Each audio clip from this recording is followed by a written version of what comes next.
யமதர்மராஜன் ஒரு முறை பூமிக்கு வந்தபோது அழகான ஒரு பெண்ணிடம் தன் மனதை பறிகொடுத்தார். அவள் மானுட பெண் என்றாலும் அவளை மணந்து சில காலமாவது வாழ வேண்டும் என்ற ஆசை அவருக்கு வந்துவிட்டது. அந்த மானுட பெண்ணை மணந்து அழகான ஆண் பிள்ளைக்கு தகப்பனாரானார் யமதர்மன். அவர் மணந்த பெண் நல்லவள் தான் என்றாலும் நாளாக நாளாக யமனுக்கு அவள் மீது சலிப்பு தட்டியது. மேல் உலகம் போய் தப்பி விடலாமா என்று நினைக்க ஆரம்பித்தார். ஆனால் பிள்ளை மேல் இருந்த பாசத்தால் மகனை நிர்கதியாக விட்டு போகவும் மனம் வரவில்லை. தத்தளித்தார். மகன் கொஞ்சம் வளர்ந்ததும் மனம் விட்டு அவனிடமே பேசினார். மகனே, நீ சிறந்த வைத்தியனாக வேண்டும். மரண தருவாயில் இருப்பவரை கூட நீ காப்பாற்ற முடியும். எப்படி தெரியுமா?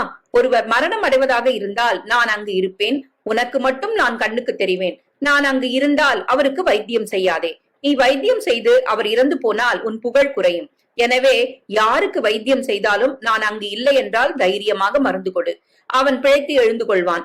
அதனால் உன் புகழ் மேலும் மேலும் பரவும் என்றார் யமன். மனைவியிடம் சொல்லிக் கொள்ளாமல் மகனை அணைத்து கண்ணீர் விட்டு யமதர்மன் நழுவி விட்டார். மகன் மருத்துவம் படித்து மகத்துவம் பெற்றான். அவன் வைத்தியம் செய்தால் எப்படி இருப்பவனும் பிழைத்துக் கொண்டான். ஒருவர் கூட சாகவில்லை. எல்லோரும் ஆச்சரியப்பட்டார்கள். யாருக்காவது வைத்தியம் செய்ய போகும்போது எதிரில் அப்பாவை, அதாவது யமனை பார்த்தால் கும்பிட்டு விட்டு வெளியே வந்து விடுவான். இந்த வைத்தியன் கைவிட்டால் பிறகு மரணம்தான் என்று ஊரே புகழ்ந்தது.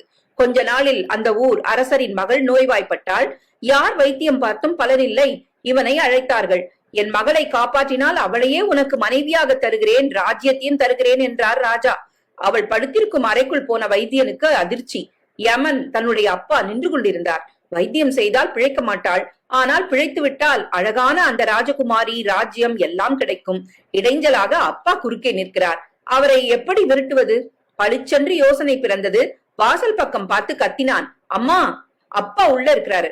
ரொம்ப நாளா அப்பாவை காணும் காணும் தேடினியே, இங்க இருக்கிறாரு என்று அலறினான். அவ்வளவுதான். துண்டை காணும், துணியை காணும் என்று யமன் ஓட்டமாக ஓடியே விட்டான். கட்டினது யமனாக இருந்தாலும் இல்ல யவனா இருந்தாலும் பொண்டாட்டிக்கு பயந்துதானே ஆகணும். மனைவி அமைவதெல்லாம் இறைவன் கொடுத்த வரம். படித்ததில் பிடித்தது.